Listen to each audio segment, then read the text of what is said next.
देखा, कोई भी ऐसा व्यक्ति है जिसको जो इस समाज में रह रहा है, चांसेस 25, 30, 35, 40, 50% होते हैं कि उसको जीवन में कभी ना कभी रक्त की जरूरत उसको या नहीं तो उसके घर में पड़ी जाती है। ठीक है, तो अब क्या है, वो ग्रुप हमारे चलने शुरू हो गए, बहुत बढ़िया चले। ठीक है, अब सबसे बड़ा सवाल ये आता है कि रक्तदान करने से होता क्या है? रक्तदान करने से होता क्या? शरीर में क्या कोई बीमारी आ जाती है, या जब हम रक्तदान करते हैं तो गिर पड़ जाते हैं, मर जाते हैं?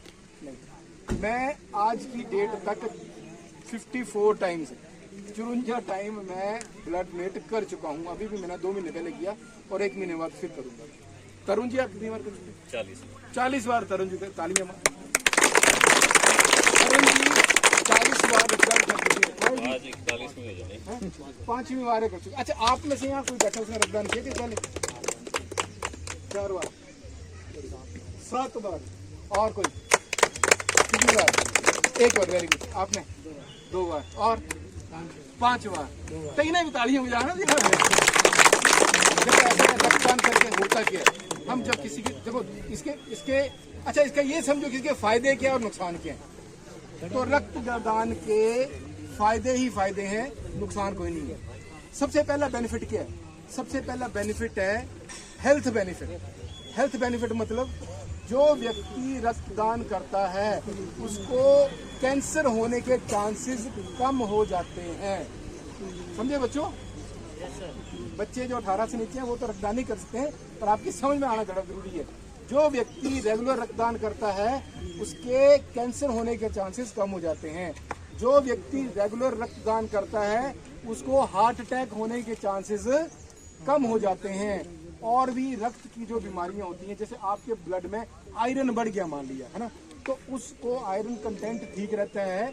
उसके लिए हम हर 3 महीने बाद, कोई भी एक पुरुष जो है वो 3 महीने के बाद रक्तदान कर सकता है, और कोई भी एक महिला 4 महीने के बाद रक्तदान कर सकती है। मतलब साल में कोई भी जो मर्द है, जो मेल है, वो 4 बार और फीमेल 3 बार रक्तदान कर सकते हैं। ये हमारे वर्ल्ड हेल्थ ऑर्गेनाइजेशन के स्टैंडर्ड्स हैं, WHO के स्टैंडर्ड्स हैं कि हम इतनी बार रक्तदान कर सकते हैं। और एक और भी है, जो आदमी रक्तदान करता है वो नशों में नहीं होता, क्योंकि जो नशा किया होगा उसने तो उसका रक्त वहां पे लिया ही नहीं जाएगा, या अगर लिया जाएगा तो वो पता लग जाएगा। तो जो व्यक्ति नशा करता है वो रक्तदान नहीं करता है। तो एक तो आपके आगे हेल्थ बेनिफिट्स, दूसरा आता है फाइनेंशियल बेनिफिट्स। मतलब फाइनेंशियल बेनिफिट कहाँ आते हैं?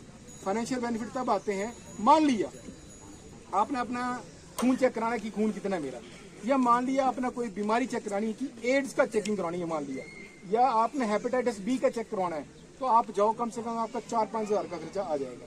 लेकिन जिस दिन आप रक्तदान करके आओगे उस दिन आपका ऑटोमेटिकली जो फ्री में टेस्ट होगा, एड्स का टेस्ट होगा, हेपेटाइटिस बी का टेस्ट होगा, आपके स्किन में कोई प्रॉब्लम है तो उसका टेस्ट होगा, और सिफिलिस करके या कोई और ऐसी बीमारी है उसका टेस्ट होगा। और अगर आप नॉर्मल हैं तो उस ब्लड को आगे किसी को चढ़ा दिया जाएगा, और अगर आप नॉर्मल नहीं हैं तो उस ब्लड को डिस्कार्ड कर दिया जाएगा, और फोन पे आपको काउंसलिंग की जाएगी, भाई साहब आपको ये बीमारी है और आप क्या करें कि इस बीमारी का इलाज कराना शुरू करें। तो ये जो है ये रक्तदान का एक प्रोटोकॉल है।